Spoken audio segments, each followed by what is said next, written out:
Shalom and good evening, everyone. Coming back up here to give y'all part 7 of the mystery of the Shavuot, known as Pentecost, as they say in the Greek tongue. Shalom. So, y'all, we have been feasting greatly off of this mystery that the Father wants us to learn. So, now it's time for part 7. All right, let us get ready.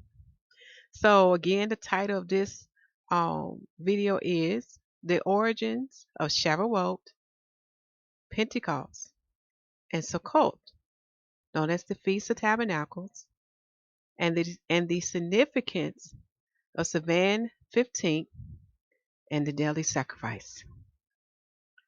So, y'all, we have been learning some great things, and we want to give all praise, honor, and glory to our Father in heaven, Yahuwah, for He is the God of Abraham, Isaac, and Jacob. He is the Most High. He is the Almighty. He is the El Shaddai. He is what? The All. I also give honors unto His Son, Yahusha HaMashiach, for His Son is the second Adam. He is the door of the sheep in the Hebrew letter represented by the left. He is the fountain of the living waters, the light of the body known as the eye of the body represented by the Hebrew letter ayin. And most importantly and last, we also give our respect unto our mother. Yes, we have a mother. Remember what's done in heaven, done in earth. Where do you think the ideal or the concept came from when he created the male and the female that he called Adam? So just like we got a father and a mother in the earth, we have a father and mother in the heaven. And our mother is wisdom. For the Messiah said that wisdom shall be justified by her children, meaning that she is not made in vain. See, our Father didn't make her in vain, but she is created to bring forth the children of the light because she shall what? Produce.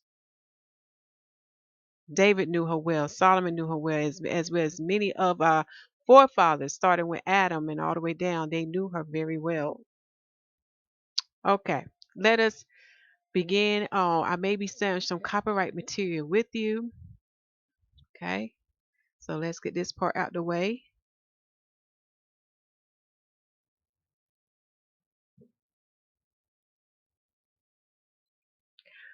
Uh, just a quick review for what we did with the first part of the mystery, because remember, this is a twofold message. You're dealing with this mystery. Just a quick review. Again, in this day and time, because remember, the days of the moon in this month can be either 29 or 30 days. So even when we look at the Essenes, they kept it on Sivan the 15th, and now we understand why. If you don't understand why, you're gonna watch part 6. But now we understand why, and why they would have their sheepware offer on the 26th day, because when you count from the 26th day of Sivan to the 15th day the 26th day of Aviv to the 15th day of Sivan, you would get 50 days. Because now the moon in our present day and time can have 29 or 30 days. This is where you may see a variation between 15 or 16. So I did update the sheet so you would see that. I put it in this chart here. Let's go up where you will see that. So those who are falling behind the Essenes, it can fall on the 15th day or the 16th day. Okay. Those who are falling the heavens, before, it usually will fall on the 28th day. Okay. But because the days of the moon can vary from 29 to 30 from month to month, it can fall for us, for those who go by Genesis chapter 1, verse 14, it can fall for us for the 28th or 29th. Okay. So that's why we have some variation.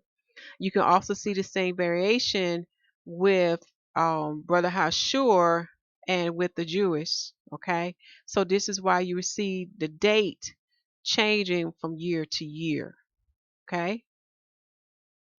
All right. Just want to bring that out. So I did update the sheet, and you will have access to that sheet. Just go to the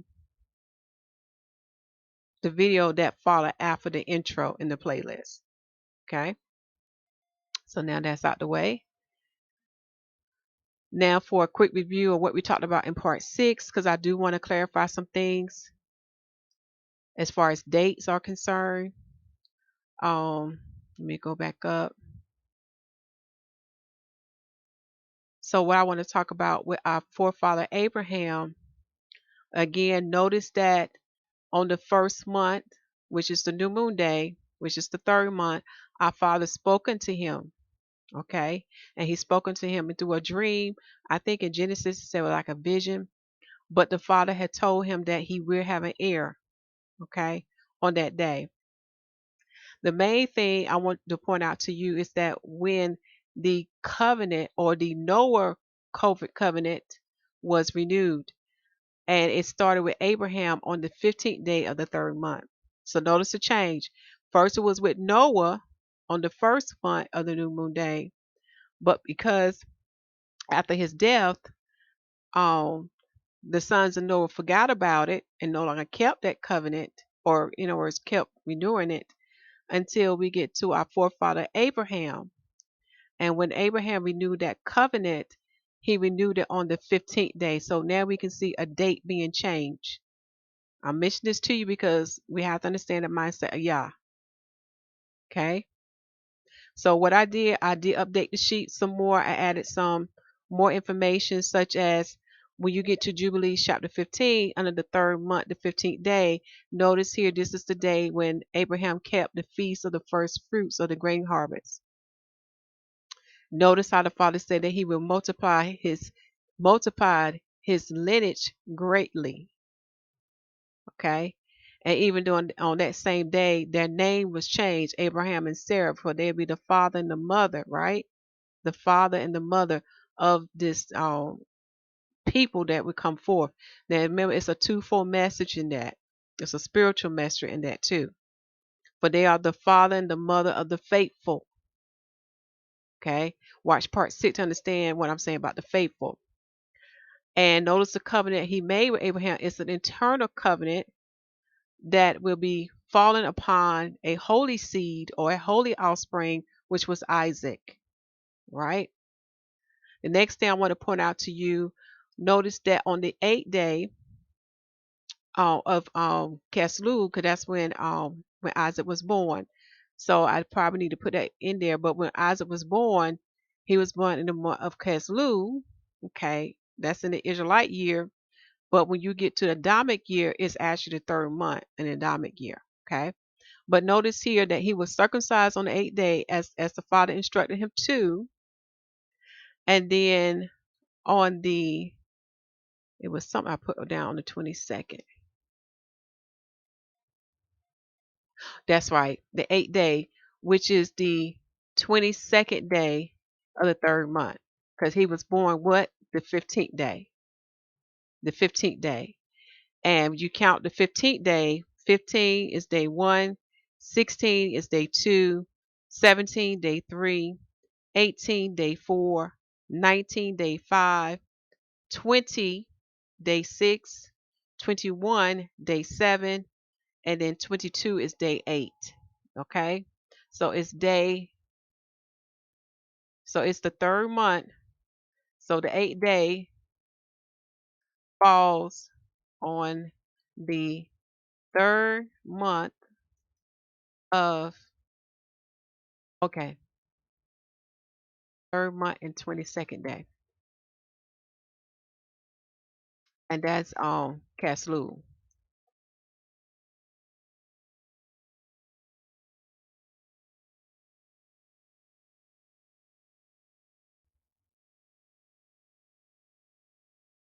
All right. Pay attention to these dates. Okay. Then notice here on the fourth month, that's when judgment fell upon Sodom and Gomorrah. So that's how we know number 4 is the month of judgment. Okay. And then in the 5th month, our father moved from the oak of Mary, that's near Hebron, to the well of oak. Then in the 6th month, Sarah is visited by the father and she conceived a son. That falls on the in the Adamic year, it's the 6th month, 15th day, but in the Israelite year, it falls in the month of Adar. Okay.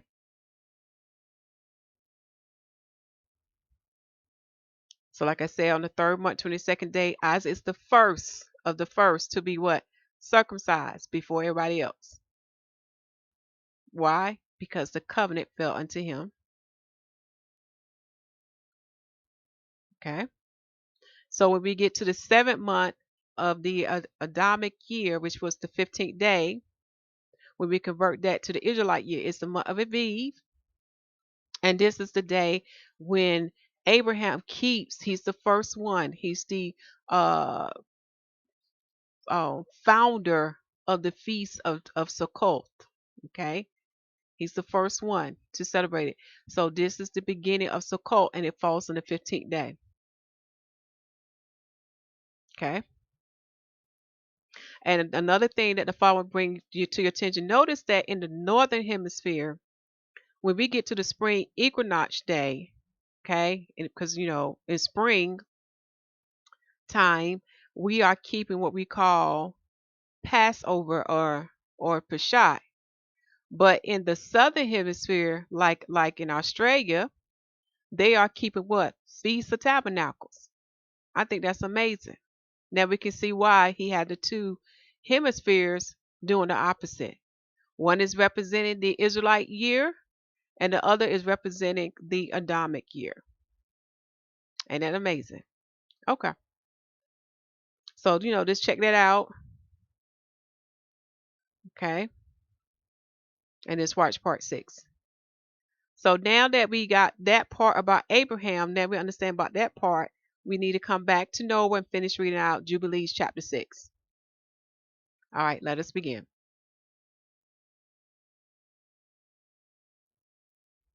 I'm going to blow this up. And we're going to pick up at verse 15. Okay, we're going to start there again.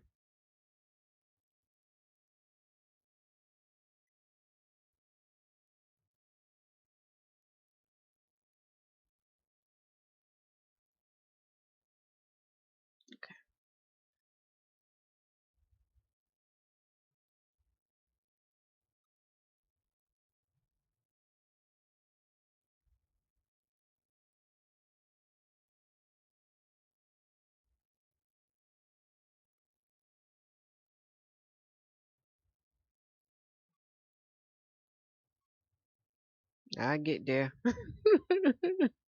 Okay, let me just move this over just a little bit. Okay. So we start at verse 15 right over here. And he gave to Noah, so Yahuwah gave to Noah and his sons a sign that there should not again be a flood on the earth. He set his bow, a rainbow in the cloud, as a sign of the eternal covenant that there should never again be a flood on the earth to destroy it for all the days of the earth. For this reason, it is ordained and written on the heavenly tablets. Notice this, y'all. For this reason, dealing with what? With the rainbow covenant of him making a promise that he would not destroy the earth with a flood. Okay. So it's written on the heavenly tablets that they should celebrate the Feast of Weeks in this month once a year to renew the covenant every year. So now you get into the reason why we have to celebrate the Feast of Weeks. It is to renew the covenant every year, right? In other words, to remind the Father that he will not destroy the earth with a flood. That is the promise he made unto us. Okay? So in our notes, let's see where we at. Feast of Weeks is to renew the eternal covenant.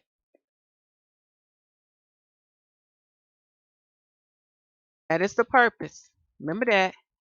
Feast of Weeks is to renew the eternal covenant. This is why we are keeping it. Do you hear, Israelites and Gentiles? Okay. Remember Romans chapter 1. This is a covenant that he made with Adam, with mankind. Okay. And this will fall upon the Israelites to continue to renew that covenant for mankind. All right. Verse 18. This whole festival was celebrated in heaven from the day of creation until the days of Noah. Now you need to really meditate and ask yourself why this festival is celebrated in heaven from the day of creation, y'all. Go back to your foundation and those sacred books. From the day of creation until the days of Noah, it was celebrated, which were 26 jubilees, 5 weeks of years. Noah and his sons observed it for 7 jubilees and 1 week of years until the day of Noah's death. From the day of Noah's death, his sons did away with it until the days of Abraham, and they ate blood. Sound kind of familiar, don't the Israelites? Just like when we went in Egypt, we forgot the ways of our forefathers. So this is why he brought you into Mount Sinai. An interesting fact too, since I mentioned Mount Sinai in the book of Jubilees, it gives you the reason why. No, it lets you know when you read Exodus 16, the wilderness of sin is the desert between Elam and Sinai. Let me say this again. Sin is a short version or abbreviated name for the desert of Sinai, which makes sense because Sinai is spelled Sinai and sin is spelled as Sin. It's the abbreviated form of the desert of Sinai. And that's in the book of Jubilees. There's some interesting things in there, y'all. Okay. So check that out. I thought that was an interesting fact. So when the day that he gave them the Sabbath, it took place in the desert of Sinai, known as the wilderness of sin. And the wilderness of sin, which is the desert of Sinai, is located between Elam and Mount Sinai. Interesting fact. Check it out in Jubilees. Okay. So let's review. This festival was kept. When it was kept? On the first day of the third month. And what is that third month? It is Shalum in the Israelite calendar. That's when that festival was kept. But after Noah's death, his sons did away with it, broke the covenant, and they start eating blood until we get to Abraham. Okay? And Abraham renewed this covenant on the third month and 15th day, which fall in the Israelite calendar month known as Keslu, which is the same day when Isaac was born. See how everything tied together? Let's keep going.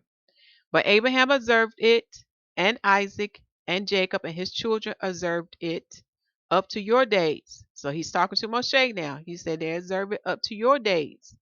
And in your days, the children of Israel forgot it until you celebrate it on this mountain. Now, you want to highlight that.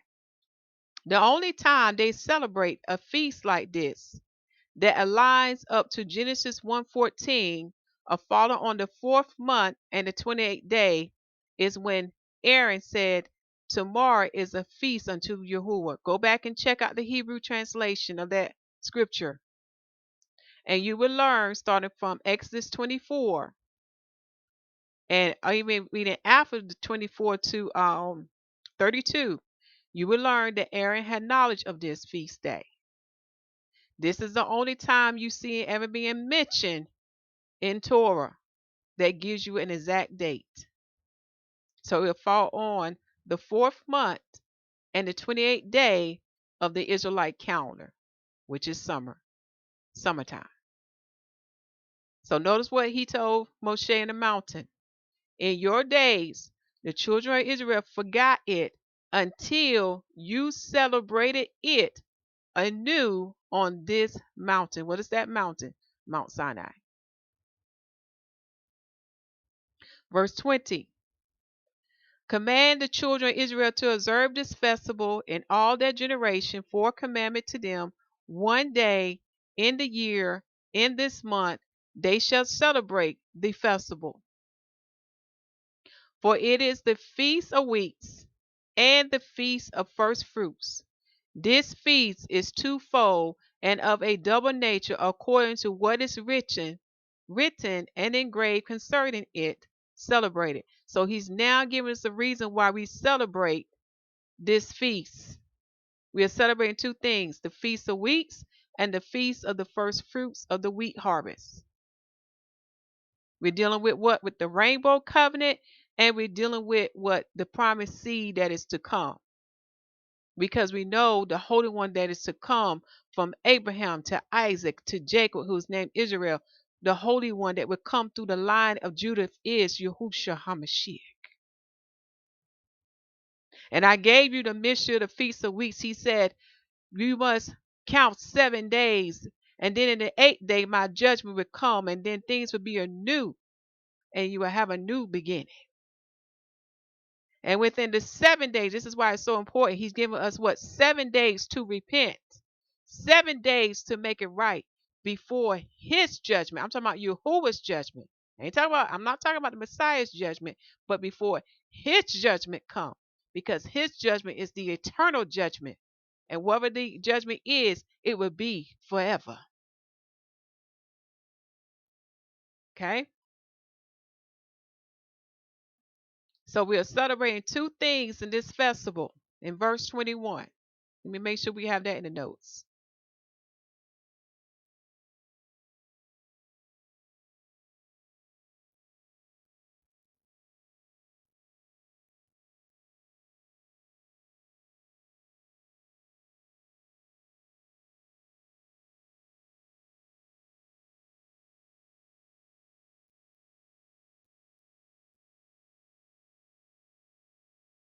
Okay. This festival.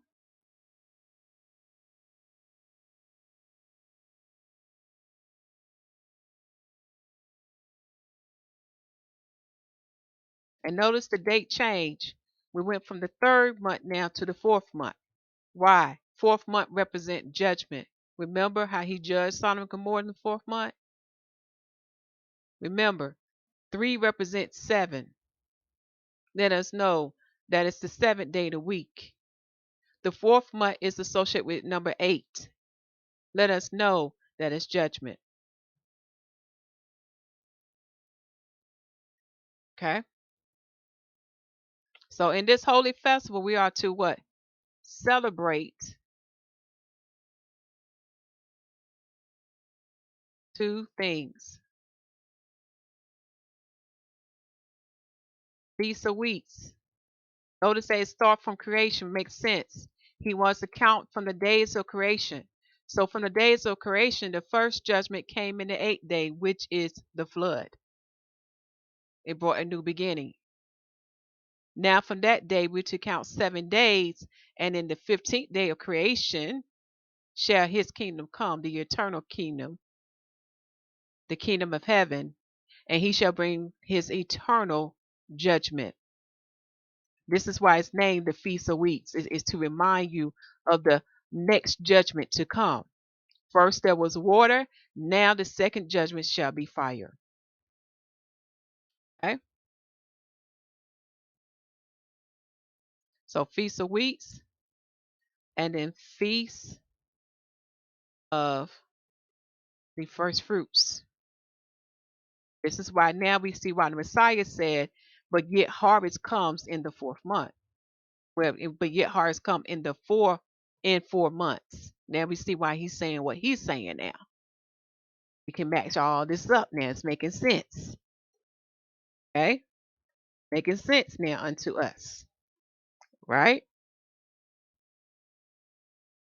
So two things are celebrating this feast. One is to remind you of the Father eternal judgment to come, and the other one is to remind you of what the Messiah has demonstrated unto us with the first fruits of the barley harvest. So the next harvest to come is the wheat, that is the bride, the 144, and the nation of Israel. So we should be preparing ourselves to be gathered in this harvest.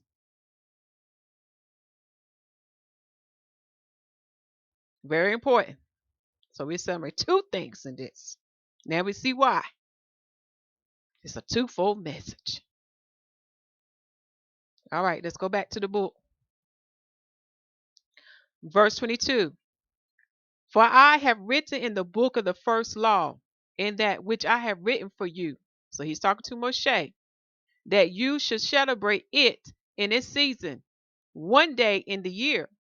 And I explained to you its sacrifices, that the children of Israel should remember and should celebrate it throughout their generations in this month, the same day and every day.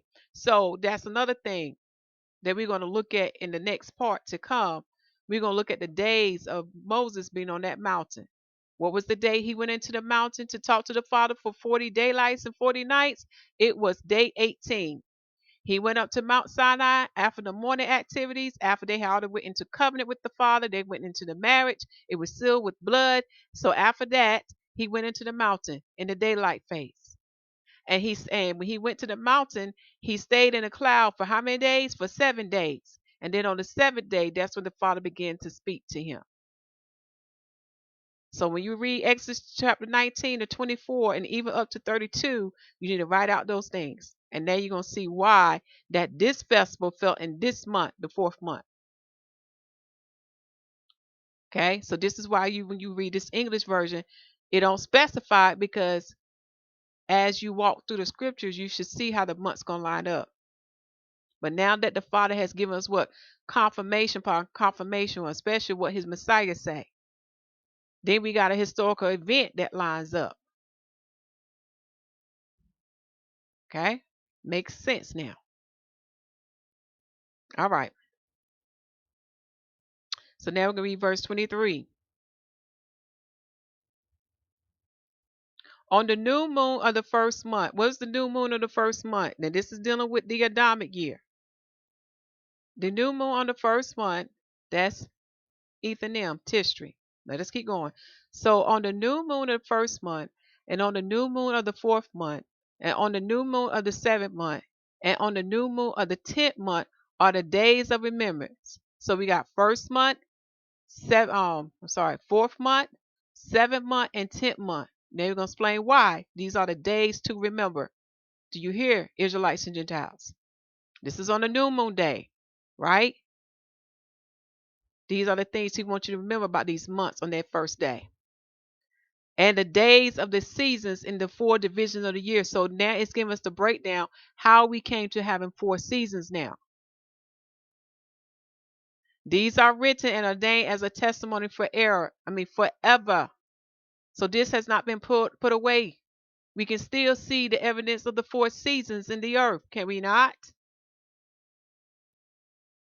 So verse 24 say, Noah ordained them for himself as a feast for the generations forever.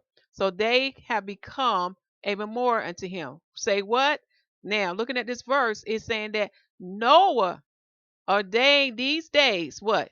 The new moon day of the first month, the fourth month, the seventh month, and the 10th month for himself to keep a feast on that day, to remember the events of the flood, to understand what took place on those days that I'm saying unto you. You got to read Jubilees chapter 5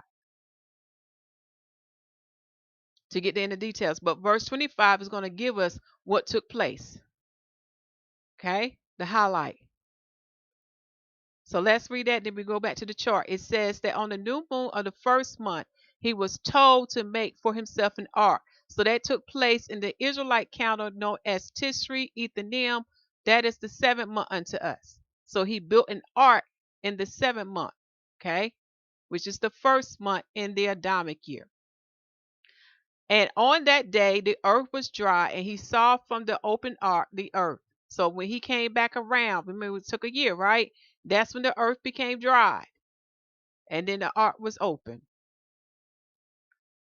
Now on the new moon of the 4th month, the mouth of the depths of the bottom's pit beneath were closed. So that is what? In the Adamic year, it's the 4th month, but in the Israelite year, that is known as Tebet. And it's kind of ironic we in this month of Tebet. This is the same month that the Father raised up the Babylonians to bring judgment upon his people. And like I said, remember I gave y'all the Hebrew letter, which is Yod, that his hand was upon this. Now we see how that lined up with judgment. We got to connect the dots. Yes, it's written in the living word. He stirred up his servant Nebuchadnezzar to come against the Israelites. Why? Because they broke the covenant. Let us keep going. Verse 26. On the new moon of the 7th month, all the mouths of the abyss of the earth were open, and the waters began to descend into them. So the abyss of the earth were open, so the water can what? Go back into them. And that took place on the 7th month. And that 7th month in the Israelite calendar is the month known as Eviv. Eviv. But in the Adamic year, it was the 7th month unto them. What took place in that same 7th month? Remember what Abraham established? Sukkot. Do y'all see how everything is disconnecting? Now we can see again why the northern hemisphere is doing one thing and the southern hemisphere is doing another thing. While we're keeping Passover, they keep us to Sukkot. It is to remind us about what took place in the days of our forefathers, such as Noah and Abraham. So we can connect the dots and hear the ultimate mystery or the ultimate message that the Father wants us to hear, which is what? 7 days going to pass, y'all. In other words, 7 more days going to pass. And he's going to bring what? His second judgment, which is fire. And we already got evidence and proof of the flood.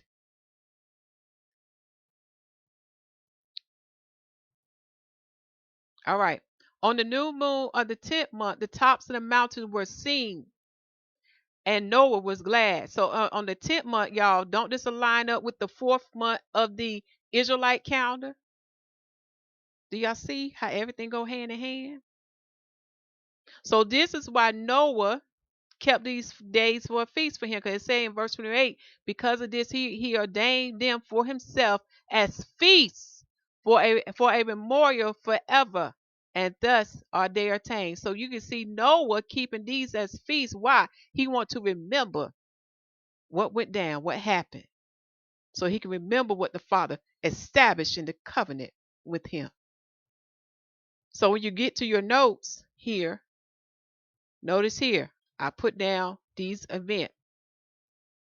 Again, in the Adamic calendar, it is Ethanim, but in the Adam calendar, it is the 1st month and 1st day of the new moon day, and which aligns to the 1st division of the year and feast. What is that 1st division? What is that 1st division? I know it's a little bit backwards, right? In Noah time, it is spring, but in the Israelite time, it is fall. So when we get to the Tebet month, dealing with the month of the Israelites, it is the 4th month in the Adamic calendar on the new moon day. You have the 2nd division. And what is that? Summer unto Adam, but it is winter unto the Israelites. So when we get to the 3rd division of the year, it falls on the 7th month of the Adamic calendar, which is the month of Aviv for the Israelites on the new moon day. That'll be fall.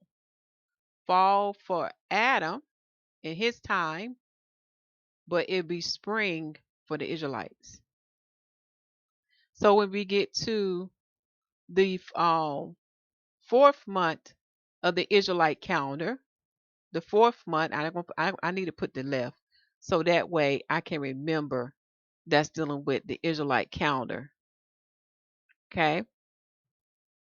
I know they use that other word, but I don't use that word. That's a deity.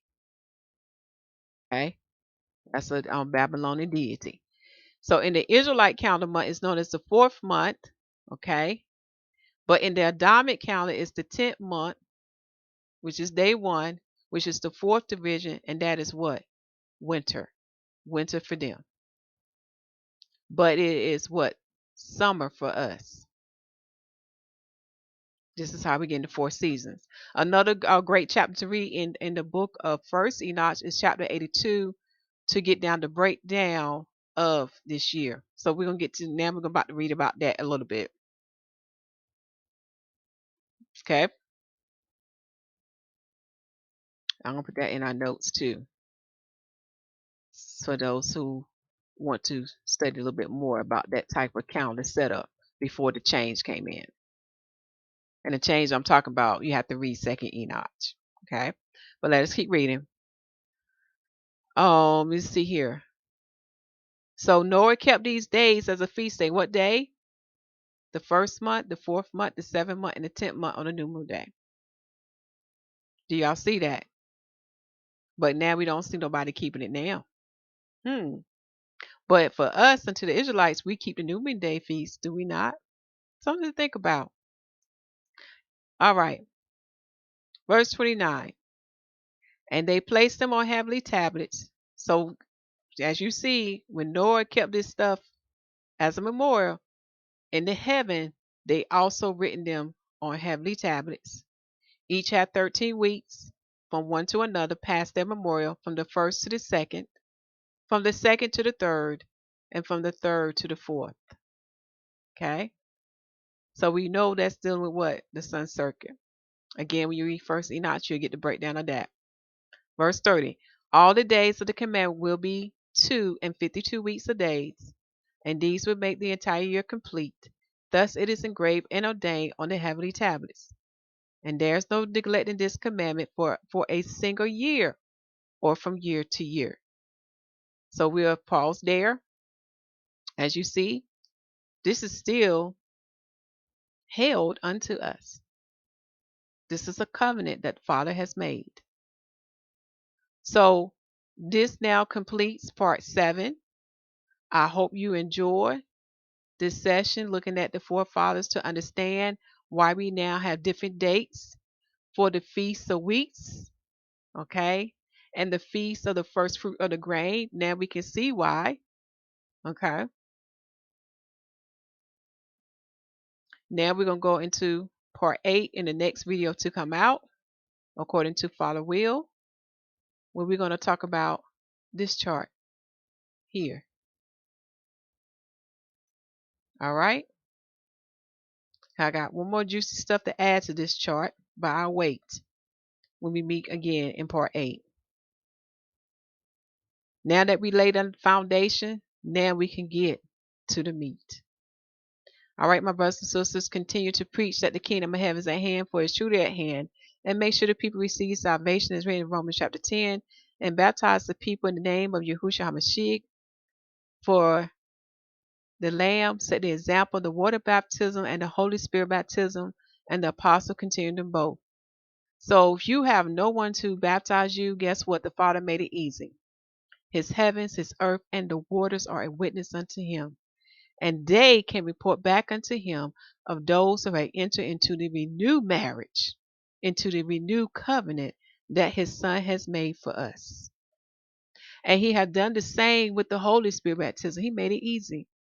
All we have to do is ask our Father in the name of Yahusha HaMashiach, and he shall give it unto you according to your heart, your faith, and your works. Love you all, and shalom.